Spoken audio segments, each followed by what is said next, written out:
Malum Türkiye bir darbeler ülkesiydi bir zamanlar. Hep darbelerle birileri gelir, birileri giderdi. Ancak gelenle giden aynı kadrodan hep ordu kaynaklı kişilerdi veyahut Amerika destekli darbelerdi yani. Ancak 15 Temmuz darbesi, darbe girişimi eskisi gibi olmadı. Çünkü sivil bir yönetim iş başındaydı. Halkın seçtiği, halkın desteklediği bir yönetim iş başındaydı. Gelecek olanlar da yine ordudan eski kimlikle gelecekleri malumdu. Halk o eski acıları yaşamak istemedi. Onları kabullenmedi. Dolayısıyla halk sokaklara döküldü. Buna hayır dedi. Tepkisini ortaya koydu ve darbeyi önledi. Burada asıl neden aslında imandır. İman cevheridir. Bu halk Müslümandır. Geçmişten beri sindirilmiş ise de, biraz bilgisiz bırakılmış ise de halkın özünde İslami ruh vardır, İslami bilinç vardır. Bu defa bu bilinç iyice nüksetti.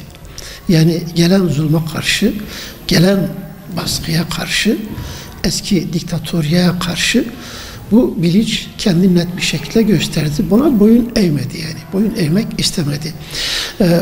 İman aslında bir cevherdir ki karşısında Allah'tan başka güç tanımaz. Allah'ın dışındaki güçlere eyvallah demez. Bu itibarla karşıdaki gücün Amerika destekli ve Kemalist ordu destekli, velev ki cemaat süsü vesaire verilse de bunun arka planında onların olduğu açıktı ve halk bunu biliyordu. Halk tepkisini koydu, karşı durdu. Hep zaman bütün darbeler dış kaynaklı olmuştur. Böyle dış desteği olmayan hiçbir darbe zaten buna cesaret edemez, buna tevessül edemez. Oradan suyu kesildiği zaman burada da zaten halk kabullenemiyor, açıkta kalacağını bilirler. Ama sırtını mutlaka bir yere dayıyorlar ve oradan aldığı güçle bu gibi darbeleri yapıyorlar. Bütün dünyanın darbe ülkelerinde hep böyledir. Örneğin bugün Mısır'da Sisi'nin yaptığı darbe yani halk destekli değildir, dış desteklidir. Amerika ve Suudi Birleşik Arap Emirlikleri gibi bir takım körfez devletlerinin ve Amerika emperyalizminin desteklediği bir darbedir. Onun sayesinde halen ayaktadır. Onlar şu anda desteğini şu anda kesseler yani bir ay o darbe yönetimi ayakta duracak bir hali yok. Hayır, kesinlikle öyle değildir. Bu aslında işi yolundan saptırmaktır. Yani biraz sulandırmaktır. Bu işin aslında bilincinde olanlar kaybedince o kaybeden tarafın oluşturduğu bir algıdır. Yani bu demokrasinin zaferidir. Yani Müslüman halkın zaferidir demesi onlara hoş gelmez. Bunu kabullenemezler.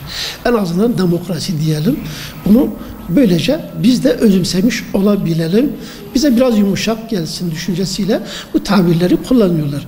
Ama şunu bilelim ki bu zafer Müslüman halkın zaferidir. Müslümanların inancından kaynaklanan zulme karşı boyun eğmeme, iman ile, şeref ile yaşama bilincinin burada kendini net bir şekilde göstermesi ve gücünü ortaya koymasıdır. Bu fedakarlığı yapan halk çok değerli bir halktır. Çok itibarlı bir halktır. Yönetimlerin bunlara karşı borçlu olduğu çok şeyler vardır. Bir insanın böyle Tanrı'nın önüne yatması, kendi canını feda etmesi, bile bile kurşuna karşı gitmesi, eli boş, silahlı, donanımlı askerlere karşı meydan okuması, elindeki silah ne varsa imandır. Yoksa elinde bir güç yok, silah yok. Ama yani iman gücü vardır, irade vardır. O iradeyi gösterdiği zaman demek ki imandan gelen bir irade silahlı gücü de durdurabilir ki durdurdu. Bunu hepimiz şahit olduk yani.